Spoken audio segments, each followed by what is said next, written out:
Republican and Democratic national conventions, which were predictably quite divergent in style, content and focus, are now in the history books.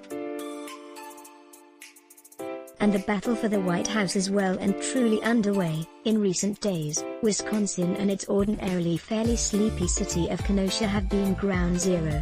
As such, Donald Trump and Joe Biden have visited. Their trips to Kenosha were undeniably political. The horrific video of the unwarranted police shooting of Jacob Blake multiple times in the back with his children nearby sparked new demonstrations on Kenosha's streets. The righteous anger of peaceful protesters was again absolutely justified. Speaking bluntly, leaving aside right and wrong, one also wonders why a police officer who must have been aware both of the fraught climate in which cops are operating and the omnipresence of mobile phone cameras shot this man repeatedly. The incident is revolting and terrifying in equal measure.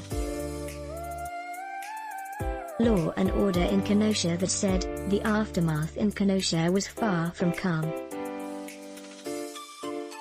Rioters did almost $2 million worth of destruction to city-owned property and set dozens of fires on the streets. Several small businesses were destroyed. Many others incurred severe and costly damage. The effects were particularly acute in the city's African-American community. And most outraging for the residents of Kenosha, those arrested for their appalling behavior were mainly from somewhere else. Although the data is incomplete, there is some evidence in the polling that the law and order posturing at the GOP convention, as well as events in Kenosha, have provided a boost to President Trump's chances of getting a second term. Moreover, in an assessment of the betting averages published by RealClearPolitics.com, the journalist John Authers notes that Biden's lead has collapsed in the last month and that, even if so-called prediction markets are not perfect, their results have tended to be uncannily accurate.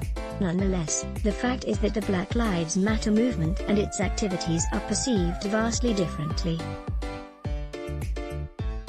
Regrettably, the variance in opinion correlates significantly to skin color. Shifting Sands in analysis of tracking polls on 538.com shows that the level of support for BLM has dropped among white Americans, as has disapproval of the police. The provocative remarks in coded and not coded language from Trump and others about violence in the cities and the potential for lawlessness to creep into the suburbs where lots of white Americans live have had an impact. In my view, one of the reasons why Kamala Harris was clearly the best choice of running mate that Joe Biden could have made is that she is well placed to orchestrate the tricky balancing act Democrats need to pull off in order to win the presidency. They must translate the frustration and consequent mobilization of BLM into increased turnout of voters of color. At the same time, they must establish a considerable distance between themselves and the movement's more radical elements. Harris, as a former prosecutor who is a woman of color, could accomplish this twofold task credibly and persuasively. Yet she fell at the first hurdle. In an interview on The Late Show with Stephen Colbert, when asked about BLM protests, she replied, "They're not gonna stop, and they're not. This is a movement. They're not gonna stop, and everyone beware, because they're not gonna stop. They're not gonna stop before Election Day in November, and they're not gonna stop after Election Day. Everyone should take note of that. They're not gonna let up. And they should not. And we should not." Her defenders would surely say that she was referring to the peaceful marchers on the streets who are urging a long overdue reckoning with race in the United States. She surely was. But that is not what the key voters in Middle America would have heard, or how the Trump campaign and its allies have spun it. Instead, this will be interpreted as a tacit endorsement to the egregious, ongoing conduct of an emboldened mob. Harris's comment, "We should not," will be used to link the Biden/Harris ticket to what their political foes might describe as BLM's criminal underbelly.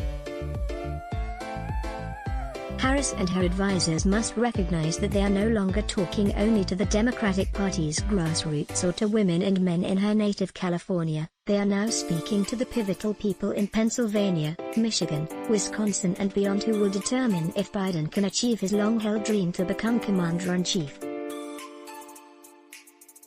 The balancing act. Understandably, Biden and Harris don't want to do anything to exacerbate what many assert is a lack of enthusiasm on the left for two establishment-oriented figures, but given the historic realities of where presidential contests are won and the corresponding numerical realities of the Electoral College, they have little choice in the matter. They must unequivocally and strenuously condemn those who cause mayhem on the streets. And Harris's experience in law enforcement is not a credential to be hidden, it should be burnished. Trump's presidency has failed in numerous respects to live up to the expectations he set. Sadly, the way Trump has conducted himself in office has distracted politicians, the media and the citizenry from the vexed problems facing the U.S. which he promised to address. His administration has mishandled COVID-19 and millions are suffering ill health, financial ruin and more at present. It is no surprise that Joe Biden is in the lead. It is also no surprise that a cornered and desperate, yet cagey and still much adored, Donald Trump has turned to fear as he attempts to make a comeback. He has proved a master of exploiting fear, which has always been one of the most powerful emotions in American politics. Democrats had to know this was coming. They have no excuse for not being prepared for it.